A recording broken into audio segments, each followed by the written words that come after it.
Hi everyone, I want to make this video short, sweet, and to the point. You saw the 4 pictures in the thumbnail. I'll be reviewing the BeQuiet Dark Rock Pro 3, the Cryorig R1 Universal, the Noctua NH-D15, and the DeepCool Assassin 2.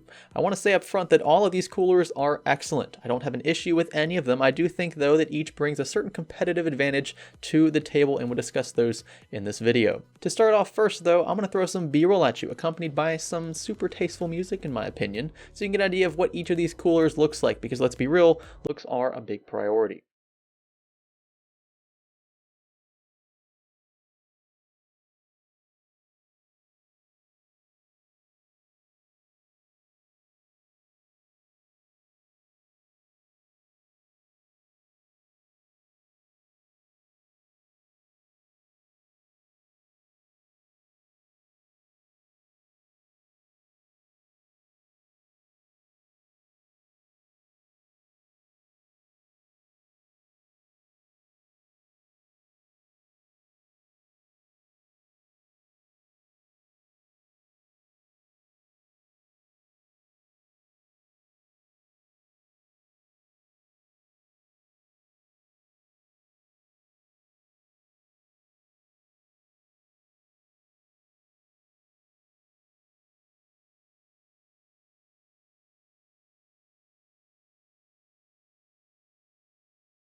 Now that that's out of the way, get your scorecards ready. I want you to break this down into 4 separate categories: looks, cooling potential, sound, and price. Those are the 4 things I think that you should consider if you're looking to buy a beefy CPU air cooler. Now you just saw the B-roll. Give 1 point to the cooler you think looks the ugliest, and give 4 points to the cooler you think looks the best. I'll keep mine on screen here so you can see kind of where I stand. Now let's move on to cooling potential. These are some of the best CPU coolers in their class, so I expect that all of these should be within, 4 or 5 degrees of each other. And sure enough, that was the case. The Noctua NH-D15 came out on top with a load temperature of 76 degrees. This is while running i264 for exactly 30 minutes in an i7 6700K, overclocked to 4.6 gigahertz and 1.32 volts. Idle temperatures really don't matter. Those are usually not that accurate anyway.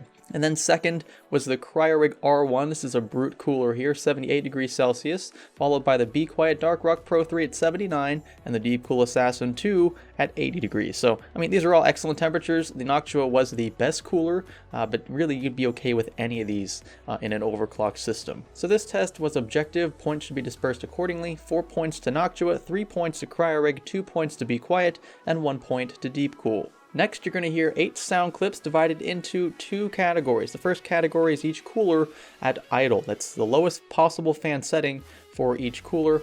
And then you'll hear the last 4 of each cooler under load. I maxed out all the fan curves in this case, so the fans are running at 100%, worst case scenario without a doubt, but it'll still give you a good idea of which system should be the quietest and which system should be the loudest.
So based on what I just heard, I'm going to give 4 points to Noctua, 3 points to BeQuiet, 2 points to DeepCool, and 1 point to Cryorig. Just assort those points based on which you think was the loudest, give that the lowest score, and then give the highest score to the cooler you thought was the quietest. That is, of course, the goal here. And lastly, price. This will, of course, vary based on when you're watching this video and where you live. I live in the US. This is early 2017, so the lowest price that I found for the Noctua cooler was $86, and then $85 for the BeQuiet Dark Rock Pro 3, followed by $80 for the Cryorig R1, and only $70 for the DeepCool Assassin 2. Clearly, DeepCool has the advantage in the price department. It's not the best cooler of the four in terms of its cooling potential and how loud it is, but you're also saving 10 to 15 bucks depending on the cooler you're choosing to forego.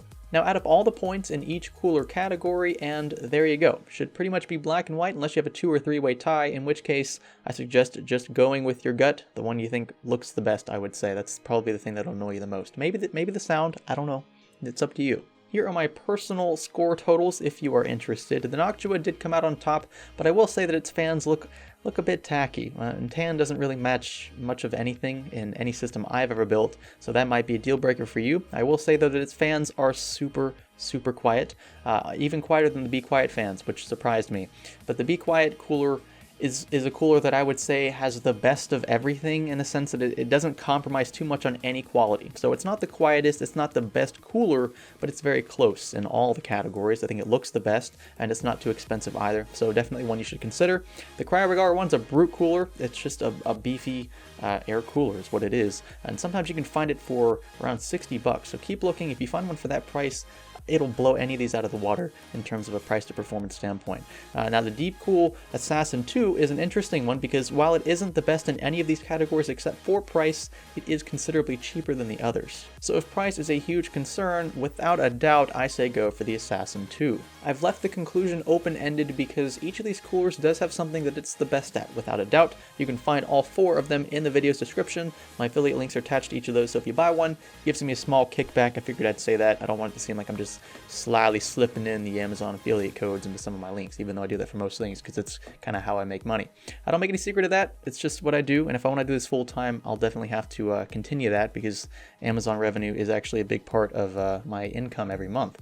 If you like this video, be sure to give it a thumbs up and give it a thumbs down. If you feel the complete opposite, click the subscribe button if you haven't already. I don't know why my accent is changing. That was kind of weird. This is Salazar Studio. Thanks for learning with us.